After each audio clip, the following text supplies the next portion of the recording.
Good morning साथियों। इस video में हम लोग कवर करने वाले हैं 19 जनवरी से जुड़े हुए महत्वपूर्ण करंट अफेयर जो सभी प्रकार की परीक्षाओं के लिए महत्वपूर्ण होती है। इसमें हम लोग कवर करते हैं 15 एमसीक्यू और प्रत्येक प्रश्न जुड़े हुए महत्वपूर्ण बिंदु भी क्या हम लोग देखते हैं। तो वीडियो बिल्कुल इंपॉर्टेंट होने वाली है। तो अगर आप बिल्कुल चैनल पर पहली बार विजिट किए हैं वीडियो को एक बार जरूर लास्ट तक देखें। बिल्कुल आपको प्रत्येक प्रश्न से जुड़े हुए महत्वपूर्ण बिंदु क्या है यहाँ पे बताए जाएंगे। चलिए पहले प्रश्न की बात करें तो कहा जा रहा है कि केंद्रीय सतर्कता आयोग में नए सतर्कता आयुक्त के रूप में किसे नियुक्त किया गया है। तो इसमें अगर बात करेंगे नए सतर्कता आयुक्त की तो नियुक्त किया गया है परवीन वशिष्ठ को। ऑप्शन नंबर ए इसका बिल्कुल राइट हो जाएगा। ध्यान रखिए अगर हम शपथ ग्रहण की बात करेंगे तो 16 जनवरी 2026 को जो इन्होंने क्या है तो कार्यभार संभाला है और शपथ ग्रहण किया है। अगर पृष्ठभूमि की बात करेंगे तो बिहार जो है कैडर के 1991 बैच के आईपीएस अधिकारी जिन्हें सीबीआई और एमएचए में भी अनुभव है तो ये इनके बारे में हो गया। किसके बारे में तो परवीन वशिष्ठ के बारे में। इसके अलावा सीबीसी का कार्य की बात करें तो क्या जो है ये कार्य करता है तो सरकारी भ्रष्टाचार की निगरानी करना और भ्रष्टाचार विरोधी तंत्र को मजबूत करना इसका कार्य रहने वाला है। अगला प्रश्न है कि भारत में दुनिया का सबसे बड़ा हरित अमोनिया संयंत्र कहाँ विकसित किया जा रहा है। तो ये विकसित किया जा रहा है ककीनाडा जो कि आंध्र प्रदेश में है। ऑप्शन नंबर बी हो जाएगा। डेवलपर की बात करेंगे तो ए एम ग्रीन द्वारा क्या है ये डेवलप किया जा रहा है। निवेश की बात करेंगे तो लगभग 10 अरब डॉलर इसमें निवेश किया जाएगा। और क्षमता की बात करते हैं तो 1.5 मिलियन टन प्रति वर्ष ग्रीन अमोनिया क्या है तो ये जो है उत्पादित करने वाला है। और प्रारंभ की बात करेंगे तो 2027 के अंत तक जो है परिचालन शुरू होने की उम्मीद है। और 17 जनवरी 2026 को प्रमुख उपकरण स्थापना समारोह हुआ है तो ये भी आप ध्यान रखेंगे। अगला प्रश्न है कि जनवरी 2026 से शुरू होने वाली कबड्डी चैंपियंस लीग के पहले सत्र की मेजबानी किस राज्य के खेल यूनिवर्सिटी करेगी। तो ये जो है किस राज्य की खेल यूनिवर्सिटी कर रही है तो हरियाणा की खेल यूनिवर्सिटी कर रही है। ऑप्शन बी हो जाएगा। तारीखों की बात करेंगे तो 25 जनवरी से 7 फरवरी 2026 तक ये गेम जो है होने वाला है। उद्देश्य की बात करेंगे तो हरियाणा की कबड्डी संस्कृति को बढ़ावा देना और राज्य के जो है खिलाड़ियों को अवसर प्रदान करना इसका उद्देश्य है।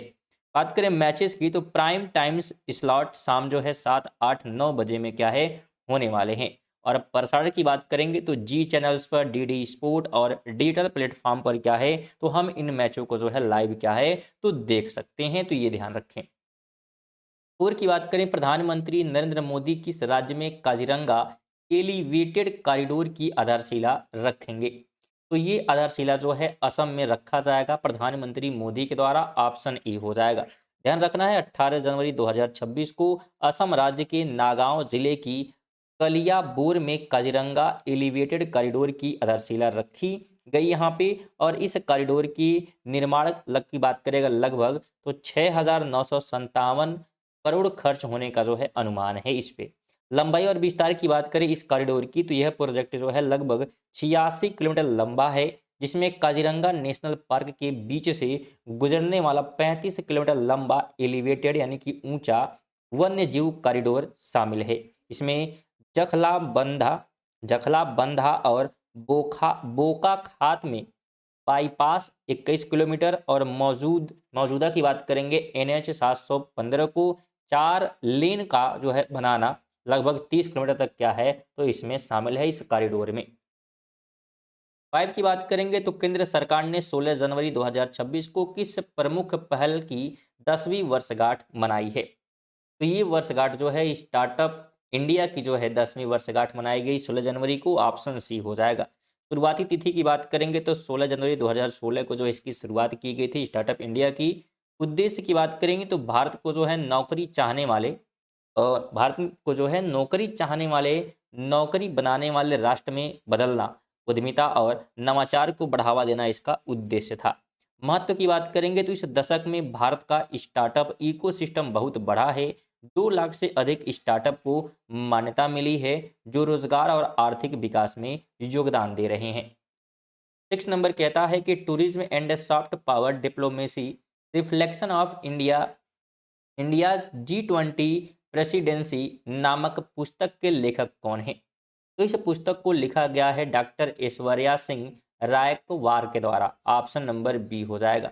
बात करें विषय की किस पे लिखी गई है, तो भारत की G20 अध्यक्षता और सॉफ्ट पावर डिप्लोमेसी यानी कि नरम शक्ति कूटनीति के लिए पर्यटन के रणनीतिक उपयोग का विश्लेषण इस बुक में बिल्कुल किया गया है। प्रकाशन की बात करेंगे तो ब्लू रोज पब्लिशर जो है द्वारा क्या है इसे प्रकाशित जो है किया गया है। सारांश की बात करें तो इस पुस्तक में यह पुस्तक जो है भारत की समृद्ध सांस्कृतिक विरासत, विविध परिदृश्यों और वैश्विक पहुंच का उपयोग करके सॉफ्ट पावर बढ़ाने के तरीके पर प्रकाश डालती है। सेवन कहता है कि वेनेजुएला की विपक्षी नेता मारिया कोरिना कोरिना मचाडो ने अपना नोबेल शांति पुरस्कार पदक किस नेता को भेंट किया है, तो इनके द्वारा ये पदक जो है डोनाल्ड ट्रंप को जो है भेंट किया गया। ऑप्शन बी हो जाएगा। भेंट अगर बात करें प्राप्तकर्ता की तो मचाडो ने व्हाइट हाउस में एक मुलाकात के दौरान यह पदक तत्कालीन अमेरिकी राष्ट्रपति डोनाल्ड ट्रंप को प्रतीकात्मक रूप से क्या है तो भेंट किया है। उद्देश्य की बात करें तो उन्होंने यह कदम वेनेजुएला की स्वतंत्रता की लड़ाई में डोनाल्ड ट्रंप के अद्वितीय योगदान को सम्मान देने के लिए उठाया। समय की बात करें तो यह घटना जो है 15 जनवरी 2026 को व्हाइट हाउस में ये घटना घटित हुई है। तो ये भी आप क्या करेंगे तो बिल्कुल ध्यान रखेंगे, जितने भी महत्वपूर्ण चीज़ें आपको बताई जा रही है प्रत्येक प्रश्न से जुड़े हुए। और साथ में अगर वीडियो पसंद आ रही है तो वीडियो को जो है बिल्कुल लाइक और साथ में जो है शेयर जरूर करते हुए अपने दोस्तों के साथ। और नए होंगे तो बिल्कुल आप सब्सक्राइब कर सकते हैं अगर आप रेगुलर करंट अफेयर पढ़ना चाहते हैं तो, क्योंकि बिल्कुल फ्री होता है। बिल्कुल आपको नीचे जो है सब्सक्राइब का बटन दिख जाएगा, उस पर आप क्लिक करके सब्सक्राइब कर सकते हैं। आगे बात करेंगे तो भारत ने हाल ही में किस पड़ोसी देश के कांकेस्थनथुराई बंदरगाह के नवीकरण के लिए $60 मिलियन यानी 16 जो है मिलियन डॉलर की जो है सहायता देने की घोषणा की है। तो किस पड़ोसी देश की बात यहाँ पे की जा रही है, किसे दिया गया है, तो श्रीलंका को दिया गया। ऑप्शन बी हो जाएगा। उद्देश्य की बात करेंगे तो इस सहायता का मुख्य उद्देश्य श्रीलंका के उत्तरी जाफना जिले में बुनियादी ढांचे, पर्यटन और व्यापार को बढ़ावा देना इसका उद्देश्य है। रणनीतिक महत्व की बात करेंगे तो यह बंदरगाह जो है भारत के तमिलनाडु यानी कि नागापट्टिनम और पंडुचेरी कार्यकाल के काफ़ी जो है करीब स्थित है, जिससे दोनों देशों के बीच जो है कनेक्टिविटी और मजबूत हो जाएगी।